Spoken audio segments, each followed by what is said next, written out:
என் நெஞ்சில் குடியிருக்கும்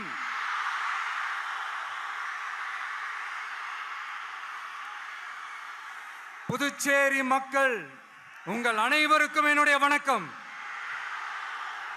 வணக்கம் வணக்கம். எல்லாரும் எப்படி இருக்கீங்க?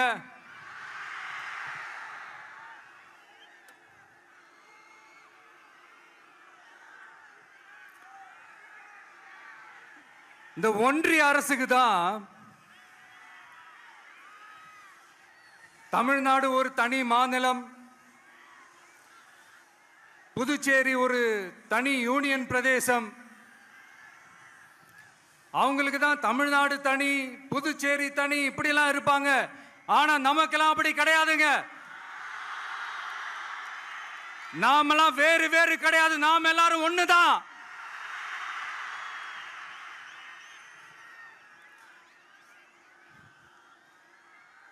தமிழ்நாடும் புதுச்சேரியும் தனித்தனியாக இருந்தாலும் நாம் எல்லாரும் ஒண்ணுதான். நாம் எல்லாரும் சொந்தம் தான்.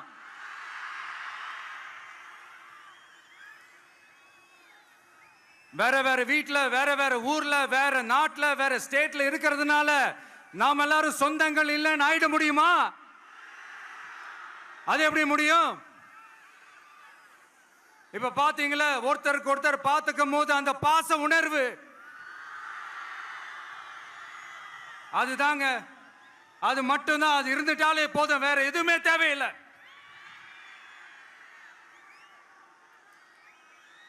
அதனால தமிழ்நாடு, புதுச்சேரி, கேரளா, கர்நாடகா, ஆந்திரா மட்டும் இல்ல, உலகத்துல எந்த மூலையில நம்ம வகைரா இருந்தாலும் அவங்க எல்லாருமே நம்மளோட உயிர் தான். அவங்க எல்லாருமே நம்மளோட உறவு தான்.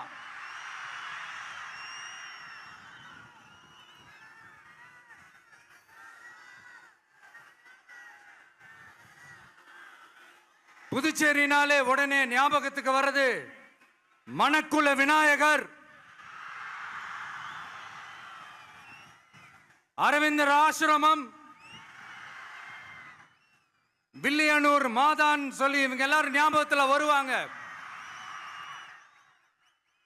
அது மட்டும் இல்ல, மகாகவி பாரதியார் அவர்கள் இருந்த மண், பாவேந்தர் பாரதிதாசன் அவர்கள் பிறந்த மண். அது மாதிரி இன்னும் சிறப்புகளை அடுக்கிக்கிட்டே போலாம். ஆனா அரசியல்னு வந்துட்டா ஒரு முக்கியமான விஷயத்தை பத்தி நம்ம சொல்லி ஆகணும். 1977ல புரட்சி தலைவர் எம்ஜிஆர் அவர்கள் தமிழ்நாட்டில் ஆட்சி அமைச்சாங்க. ஆனா அதுக்கு முன்னாடியே 1974லயே இங்க புதுச்சேரியில அவங்களோட ஆட்சி அமைஞ்சது. அதனாலதான் அப்பவே சொன்னாங்க, நமக்காக வந்தவர் எம்ஜிஆர், அவரை தமிழ்நாட்டில் மிஸ் பண்ணிடாதீங்கன்னு நமக்கு அலர்ட் பண்ணதே புதுச்சேரி தான்.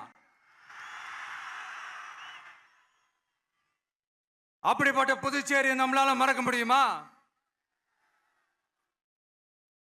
அது மட்டும் இல்ல, இங்க இருக்கிற மக்கள் தமிழ்நாடு மாதிரியே புதுச்சேரி மக்களும் என்ன கிட்டத்தட்ட ஒரு 30 வருஷமா என்ன தாங்கி பிடிச்சுக்கிட்டு இருக்கிறீங்க.